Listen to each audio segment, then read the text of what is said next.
नमस्कार, हमारे छत्तीसगढ़ देख रहे हैं आप। मैं हूं आपके साथ भावना त्रिपाठी। रुक करेंगे प्रदेश की तमाम बड़ी खबरों की ओर। बीजापुर जिले में जनताना सरकार अध्यक्ष ने 11 लाख रुपए के इनामी माओवादी सहित 5 माओवादियों ने आत्मसमर्पण किया है। आपको बता दें कि माओवादियों ने छत्तीसगढ़ शासन की आत्मसमर्पण और पुनर्वास नीति से प्रभावित होकर समर्पण किया है। 2024 में अब तक कुल 189 माओवादियों ने पुलिस के समक्ष आत्मसमर्पण किया, तो वहीं विभिन्न माओवादी घटनाओं में शामिल 473 माओवादियों को गिरफ्तार किया गया है।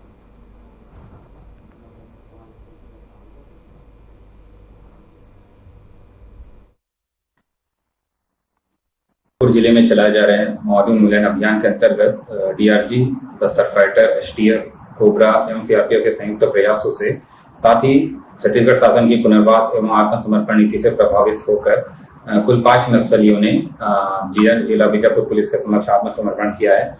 इनमें से एक नक्सली कंपनी नंबर 2 का पूर्व सदस्य रह चुका है, जिसके ऊपर 8 लाख का इनाम है। इसके साथ ही एक पार्टी सदस्य, एक जनताना सरकार अध्यक्ष सहित 2 अन्य माओवादियों ने भी आत्मसमर्पण किया है। ये सभी माओवादी नक्सलियों की खोखली विचारधारा, भेदभावपूर्ण नीति एवं उत्पीड़न प्रताड़ना से तंग आकर बीजापुर पुलिस के समक्ष समर्पण किया है एवं साथ ही शासन प्रशासन की एवं समाज की मुख्य धारा से जुड़ने का संकल्प लिया है।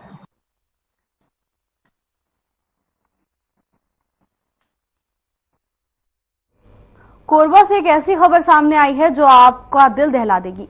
आपको बता दें कि शख्स ने अपनी पत्नी और 2 बेटियों पर चाकू से जानलेवा हमला कर दिया। इस हमले में उसकी पत्नी की मौत हो गई, तो वहीं दोनों बेटियां गंभीर रूप से घायल हैं, जिनका एनकेएच कोरबा हॉस्पिटल में इलाज चल रहा है। दरअसल शख्स ने मामूली विवाद पर अपनी पत्नी और बेटी पर चाकू से हमला कर दिया और बाद में खुद की नस काट ली। आरोपी को जिला अस्पताल में भर्ती कराया गया है, जहां उसका भी इलाज चल रहा है।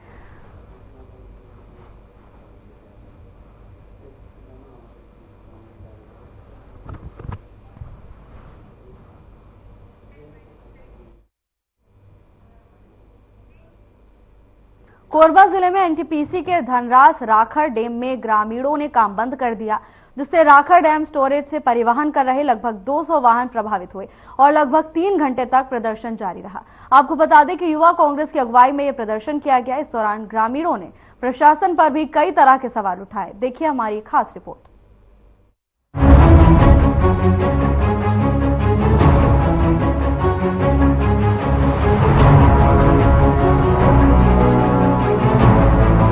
डस्ट से परेशान ग्रामीणों ने प्रदर्शन करते हुए अपनी मांग रखी और कहा कि एनटीपीसी प्रबंधक लंबे समय से लोगों के सामाजिक और आर्थिक हितों को लेकर लापरवाही बरत रहा है। प्रभावित क्षेत्रों के बेरोजगारों को एनटीपीसी न ही रोजगार दे रहा है और न ही फसलों की बर्बादी पर मुआवजा दे रहा है। साथ ही उनके जल स्रोत से लोगों के स्वास्थ्य पर भी बुरा असर पड़ रहा है। इन तमाम मुद्दों को लेकर ग्रामीणों ने एनटीपीसी के खिलाफ नारेबाजी करते हुए जमकर विरोध किया। मौके पर कटघोरा पुलिस दर्री तहसीलदार और एनटीपीसी के प्रबंधक मौजूद रहे। वहीं तहसीलदार एमएस राठिया ने ग्रामीणों को आश्वासन दिया है कि आगामी 18 दिसंबर को एनटीपीसी में काम कर रहे विभिन्न कंपनियों की बैठक रखी जाएगी और जो ग्रामीणों की मांगे हैं उन्हें पूरा किया जाएगा। मेरा नाम लक्ष्मीकांत कंवर है। मैं प्रदेश महासचिव यूथ कांग्रेस छत्तीसगढ़। आज विरोध प्रदर्शन हमारे गांव में जो राखड़ सीपेज है, राखड़ डैम से सीपेज है, उस मुद्दे में, राखड़ डस्ट के मुद्दे में और गांव के जितने बेरोजगार लड़के हैं उनके संबंध में हड़ताल है। और यहाँ हमारे गांव के जितने लड़के काम कर रहे हैं उनको एनटीपीसी दर से सर्कुलर रेट नहीं दिया जाता है, उस संबंध में हम लोग हड़ताल कर रहे हैं। और हमारी मांगे पूरी करवाने के लिए प्रशासन एनटीपीसी को भी हम कई बार हड़ताल के लिए वो कर चुके हैं, लेकिन अभी तक उसका मांग पूरा नहीं हुआ है। अभी आश्वासन देते हैं इन लोग। यहाँ राखड़ बांध में क्या उपयोग हो रहा है? राखड़ बांध स्टोरेज, उसके बाद आपके गांव से होते हुए गाड़ी जा रही है, क्या क्या परेशानियां आ रही है इससे? देखिए, एनटीपीसी राखड़ डैम में यहाँ 7-8 एजेंसियां हैं। वो एनएचआई में राखड़ परिवहन करती है और वहाँ यहाँ से उठाने के बाद इतने सारे डस्ट उड़ते हैं, उससे लोगों को बहुत सारी परेशानी होती है। जल कभी हाँ है ना, यहाँ जल में क्या है, फ्लोराइड की मात्रा बहुत ज्यादा है गाँव में। छोटे छोटे बच्चों का दांत पीला होता जा रहा है और सभी व्यक्तियों का मैं सोचता हूँ 50+ व्यक्ति हैं उनका हड्डियां कमजोर होती जा रही है। आपकी मांगे पूरी नहीं होगी तो किस तरह से आपका बात आगे बढ़ेगी? अनिश्चितकालीन हड़ताल करेंगे, मांगे पूरी नहीं होगी। मेरा नाम सत्य प्रकाश देवांगन है। मैं इसी ग्राम धर्रास का निवासी हूँ।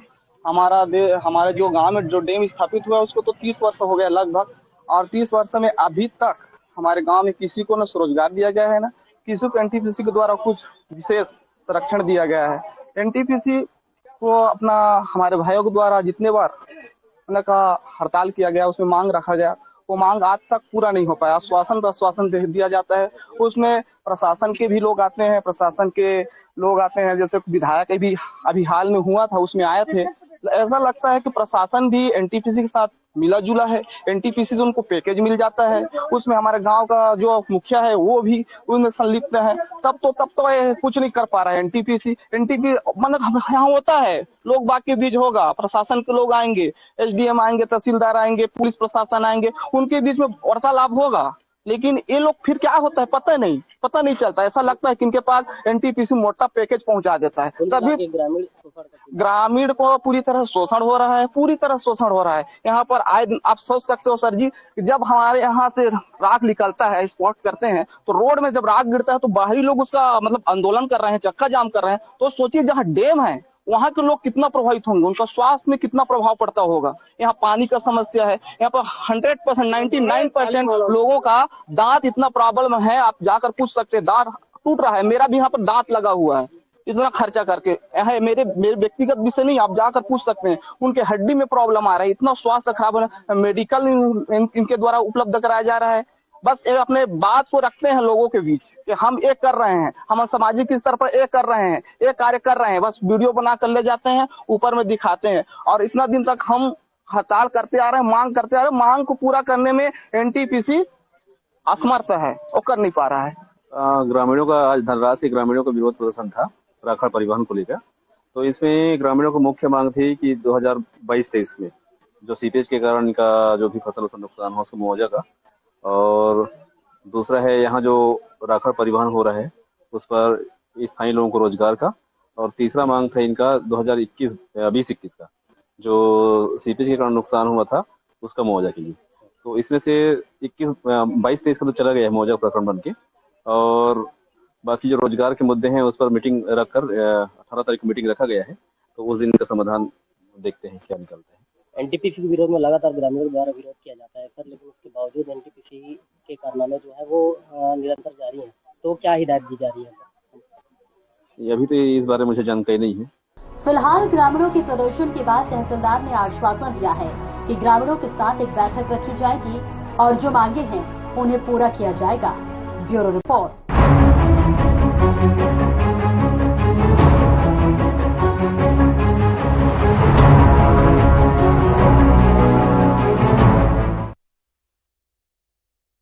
धान की फसल में बीमारियों के कारण इस साल धान की पैदावार कम हुई है। इस वजह से मंडियों में आवक भी कम हो रही है। धान की फसल में लगने वाले रोग और कीटों के प्रकोप से करीब 5 से 10% उत्पादन कम होने का अनुमान लगाया जा रहा है, जिसका सीधा प्रभाव मंडियों में धान की आवक पर पड़ा।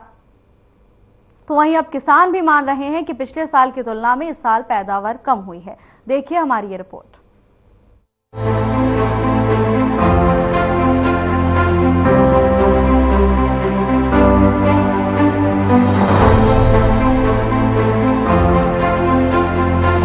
छत्तीसगढ़ में 14 नवंबर से समर्थन मूल्य पर धान खरीदी शुरू हो चुकी है।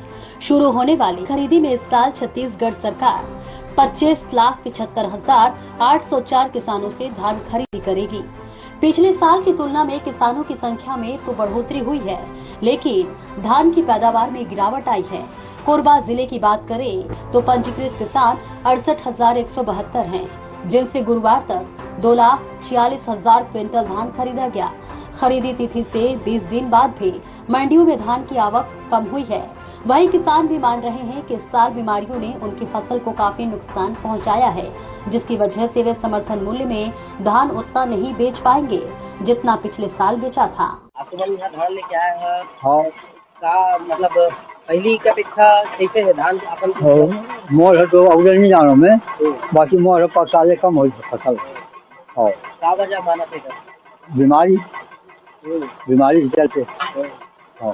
अभी यहाँ धान खरीदी करे में कोई दिक्कत वगैरह नहीं कोई दिक्कत नहीं हुआ है? नहीं हो। टोकन कटवाए में कोई दिक्कत नहीं हुआ? हाँ, टोकन पर साल 25 के काटे रहे थे, साल 25 क्विंटल के काटे, साल टोटल कम के काटे।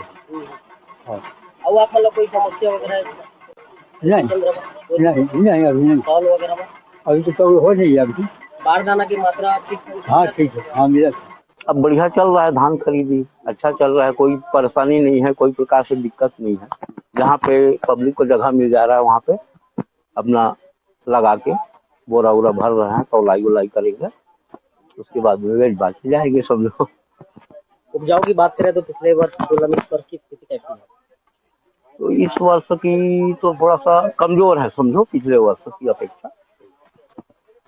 और ऐसे ठीक ही है समझो, 19-20 तो चलते रहता है किसान। वजह क्या हो सकती? ये बीमारी का प्रकोप ज्यादा हो गया है।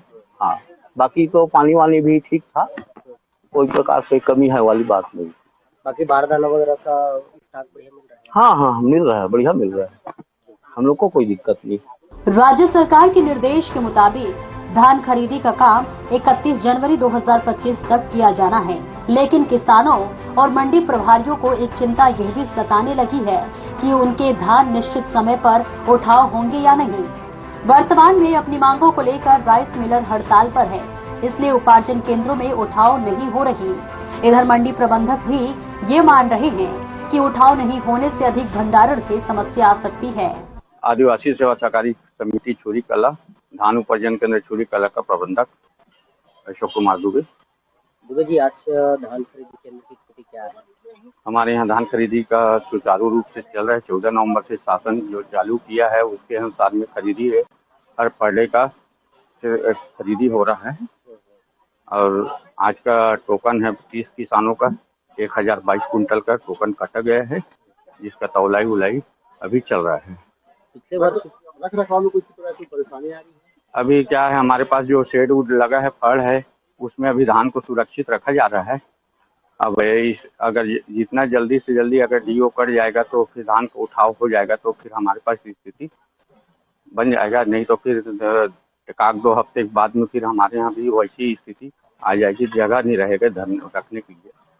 14 नवंबर की बात करें तो आज 20 दिन लगभग होने को है, तो पिछले वर्ष 20 दिन की अपेक्षा में कैसा धान का आवक हुआ है? इस साल धान का आवक थोड़ा कम है। अभी 14 नवंबर से अभी तक के जो खरीदी हुआ है पिछले वर्ष से इस वर्ष कम है।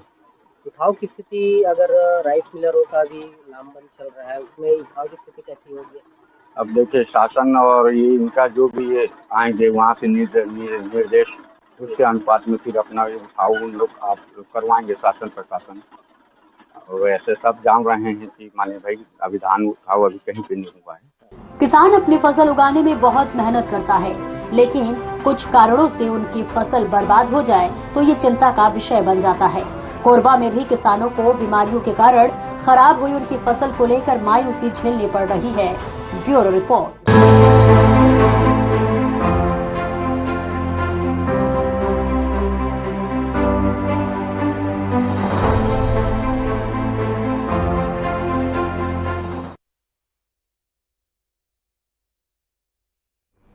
गढ़वाल सामुदायिक स्वास्थ्य केंद्र बिल्हा में पिछले 13 सालों से एक संविदा कर्मचारी कार्यरत है।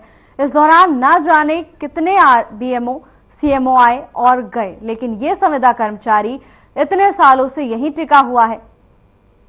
और इससे भी ताज्जुब की बात यह है कि 2018 से इस पद का अभी तक नवीनीकरण भी नहीं हुआ, लेकिन फिर भी ये संविदा कर्मचारी उसी पद पर कार्यरत है। ऐसे में सवाल ये उठता है कि आखिर किसके संरक्षण में पल बढ़ रहा है ये संविदा कर्मचारी। देखिए हमारी एक खास रिपोर्ट।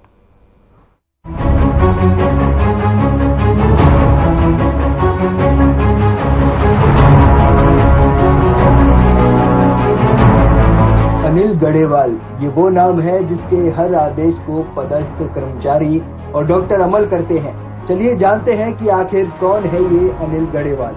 दरअसल अनिल गढ़ेवाल मूल रूप से गढ़ेवाल सामुदायिक स्वास्थ्य केंद्र बिल्हा में पिछले 13 सालों से संविदा कर्मचारी है। उनके खिलाफ सोशल मीडिया पर भ्रष्टाचार, प्रताड़ना और वसूली की खबरें भी कई बार प्रकाश में आ चुकी हैं और प्रसारित हो चुकी हैं। फिर भी न जाने कितने ही बीएमओ सीएमओ आए और गए, लेकिन अपने सशक्त संरक्षण के चलते ये आज तक सामुदायिक स्वास्थ्य केंद्र बिल्हा में जमे हुए हैं। सामुदायिक स्वास्थ्य केंद्र बिल्हा के अन्य कर्मचारियों के अनुसार अनिल गढ़ेवाल की संविदा सेवा भी निरंतर नहीं है, यानी 2018 से नवीनीकरण नहीं हुआ है, फिर भी वो लगातार कार्यरत है। राष्ट्रीय स्वास्थ्य मिशन भारत सरकार की एक महत्वपूर्ण उनका उपक्रम है जी, जिसमें पूरे देश में राष्ट्रीय स्वास्थ्य मिशन चल रहा है जी। पूरे देश में संविदा के तहत ब्लॉक प्रोग्राम मैनेजर और block programme manager unit, district programme manager unit और स्टेट प्रोग्राम मैनेजर यूनिट की स्थापना पूरे राज्य में की गई है। इसके तहत मार्च के लास्ट में संविदा अवधि सबकी समाप्त हो जाती है। मार्च से पहले सबको नया नवीनीकरण करना रहता है सीआर के आधार पे। तो सीआर जिनका अच्छा रहता है उनको आगे काम करने की संचालक से अनुमति मिलती है, मिशन संचालक से, और जिनका कार्य अगर संतोषजनक नहीं रहता है तो उन्हें नोटिस जारी किया जाता है कार्य सुधार करने के लिए। कार्य सुधार में अगर नोटिस जारी करने के बाद अगर कार्य सुधार संबंधित व्यक्ति कोई कर लेता है तो उसकी सेवा अवधि बढ़ जाती है। तो हम लोगों का जो कार्य प्रारंभ होता है 1 अप्रैल से 31 मार्च तक। जी सर, ये आप यही निवास करते हैं, बिल्हा से ही हैं? हाँ जी।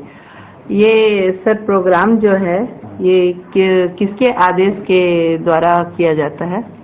भारत सरकार, स्वास्थ्य एवं परिवार कल्याण मंत्रालय, राष्ट्रीय स्वास्थ्य मिशन। सर, ये कोई विशेष विषय रहते हैं आप लोगों के प्रोग्राम का जनता के लिए? जितने राष्ट्रीय प्रोग्राम रहते हैं जी, भारत सरकार के जितने भी राष्ट्रीय प्रोग्राम हैं उनका सफल संचालन करना मेरा दायित्व है। इसके अलावा अस्पताल प्रबंधन में भी ब्लॉक प्रोग्राम मैनेजर की प्रमुख भूमिका है। जी सर, मैं आपसे एक सवाल पूछना चाहूंगी। सर, जो गढ़ेवाल सर है इनके लिए कुछ कंप्लेन आई जब हमने गांव-गांव में फील्ड किया, या कुछ लोगों ने यहाँ के कर्मचारियों के द्वारा भी ये बताया गया है कि सर के द्वारा जब वो फील्ड में जाते हैं तो पैसे की मांग की जाती है आपके नाम से, और कोई नहीं देता है तो आप किसी कारण से उनको जवाब के लिए नोटिस जारी करते हैं। कारण बताओ, नोटिस जारी किया जाता है, दबाव डाला जाता है। ऐसा सर हमारे पास कंप्लेन आया हुआ है। नहीं, मेरे पास से कोई शिकायत नहीं आई है कि मेरे नाम से कोई पैसे की डिमांड करते मेरे पास कोई शिकायत अभी तक नहीं आई है जी। और ऐसा भी है, कई लोगों के द्वारा कहा गया है कि अगर पैसे नहीं दिया जाता है या कोई विवाद करता है तो उनके लिए कारण बताओ नोटिस जारी किया जाता है। नहीं, ऐसा कभी नहीं हुआ है। हम लोग तो बस जो चाहते हैं कि काम अच्छा से हमारे फील्ड, हमारे जन सेवक है हम लोग, जनता की भलाई के लिए जो काम करना है उसको अपने करना पड़ेगा। कुछ लोग ऐसे लोग हैं जो काम करना चाहते नहीं है जी, बस टाइम पास करना चाहते हैं। तो हम लोग ऐसे लोग को पहले समझाते हैं अच्छे से कि नहीं भैया, आप जनता के सेवक को, आप फील्ड में हो, आपको काम करना पड़ेगा करके जी। और नहीं करने की स्थिति नोटिस जारी तो करना पड़ता, तो हमारा काम है वो नोटिस जारी करेंगे। और अगर नहीं माने तो अगर शासन का आदेश ऊपर चाहता है, ऊपर शासन मतलब नीचे को भेजेंगे उस चीज को, हमारी बात नहीं सुने करके। सर, ये बाहर के लोगों की शिकायत नहीं, ये आपके विभाग के अंदर के कर्मचारियों की शिकायत है? नहीं, तो वो शिकायत अगर ऐसा कुछ है, उनको लगता है तो मेरे पास आकर शिकायत करे, वो मेरे से फेस टू फेस बात करे जी ना, कि हमको मतलब ऐसा धमकी मिल रहा है कि पैसा नहीं मिल रहा है तो नोटिस देंगे सर के। तो शिकायत अभी तक नहीं की मेरे को। अगर मेरे पास आएंगे तो शिकायत करेंगे तो फिर उसमें कार्रवाई करेंगे। अच्छा सर, जैसे हम आपके क्षेत्र में घूमे हैं तो हमें मितानी से शिकायत मिला है कि जो आपका व्यवहार है वो सही नहीं है और सही समय में आपके द्वारा उन लोगों को किट नहीं मिलता। व्यवहार सही नहीं मतलब आप क्या करना चाहते हैं? कैसे व्यवहार? सर, मेरी शिकायत तो यही है कि किसी भी काम के लिए जो आपकी व्यवहार है उनको सही नहीं लगा। किस काम के लिए कैसा व्यवहार? जैसे उनका कुछ मांग हुआ या वो कुछ समस्या लेकर आए आपके सामने पे, तो उस समय आपका व्यवहार मुझे सही नहीं लगा। तो मितानी लोग कोई मांग शिकायत लेकर आया नहीं, और मैं जहाँ भी मिला हूँ अच्छे से मिला हूँ और अच्छे से बात किया हूँ और जिस जगह में मिला वो संतुष्ट है मेरे से जी। और जो सही समय पे उनको किट्स नहीं मिलता, नहीं सबको अवेलेबल हो जाता है जैसे हो वो तो हम जाकर पूछते हैं उनको कि क्या क्या आपको जरूरत है, सही समय पर किट्स उपलब्ध हो जाते हैं, उनके पास पूरी किट्स है। तो सर ये एक दो मतलब एक मितानी का शिकायत नहीं है ना, आपके क्षेत्र में जितने भी मितानी हैं उन लोगों का यह है? नहीं ऐसा शिकायत गलत है, वो तो मेरे पास ऐसा कोई शिकायत आया नहीं पहली बात है ना। और अगर मितानी लोग को ऐसा कुछ लगता है तो आके डायरेक्ट मेरे से मिले, मेरे से मिले नहीं आपसे हम लोग। सर आपसे कौन कौन से देशों में आपका प्रोग्राम होता है? वो तो मेरा निजी मामला है। नहीं सर, हम पूछ सकते हैं ये सवाल आपसे, आप बताइए, हमको भी इस चीज में गर्व होगा कि हमारे जगह से अलग अलग जगहों में जाया जाता है, तो ये तो हमारा जानना हक है ना। नहीं तो अभी तो आप स्वास्थ्य के बारे में बात, स्वास्थ्य के बारे में ठीक है सर, निजी बात है, अगर आप प्रोग्राम देते हैं है ना। और तो आप बताइए सर कि आप क्या किस किस क्षेत्रों में प्रोग्राम रहता है, किस किस देशों में आपका प्रोग्राम है? नहीं आज तक मैंने किसी भी देश के काम प्रोग्राम नहीं किया है, अपने देश के अलावा। बात की जाए इनकी जीवन शैली की तो गढ़ेवाल बिलासपुर में एक शानदार जीवन शैली जीते हैं। वैसे उनका कार्य मैदानी इलाकों में है और उन्हें बिल्हा में ही रहना चाहिए, लेकिन वो बिलासपुर बिल्हा अपने निजी कार से आना जाना करते हैं। सामुदायिक स्वास्थ्य केंद्र बिल्हा में ही उन्होंने सर्विसिंग सेंटर भी बना रखा है। सुबह शाम उनकी गाड़ी को वहीं धोई जाती है। गढ़ेवाल के विरुद्ध पहले भी कई कर्मचारियों ने मुख्यालय में शिकायत दर्ज कराई थी। उनके खिलाफ समाचार पत्रों में प्रकाशित हुआ था। रायपुर मुख्यालय सहित स्वास्थ्य मंत्री को भी अवगत कराया गया था, लेकिन मजबूत संरक्षण के चलते गढ़ेवाल खुद को सबसे ऊपर मानते हैं और यही कारण है कि वो पद पर सुरक्षित और संरक्षित हैं।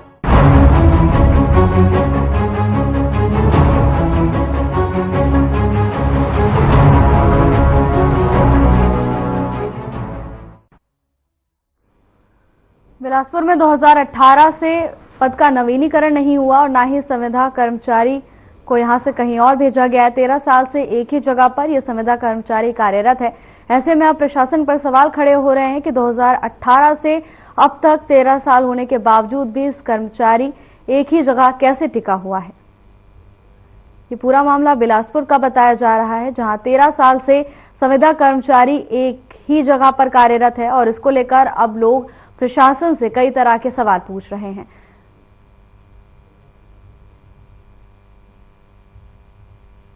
पूरा मामला बिलासपुर का बताया जा रहा है, जहां 2018 से ना तो पद का नवीनीकरण हुआ है और ना ही संविदा कर्मचारी यहां से कहीं गया है।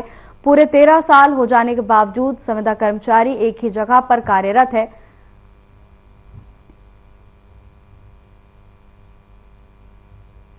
जिसके कारण प्रशासन अब सवालों के घेरे में घिरता हुआ दिखाई दे रहा है। प्रशासन से सवाल पूछे जा रहे हैं कि क्या संविदा कर्मचारी को किसी का संरक्षण प्राप्त है।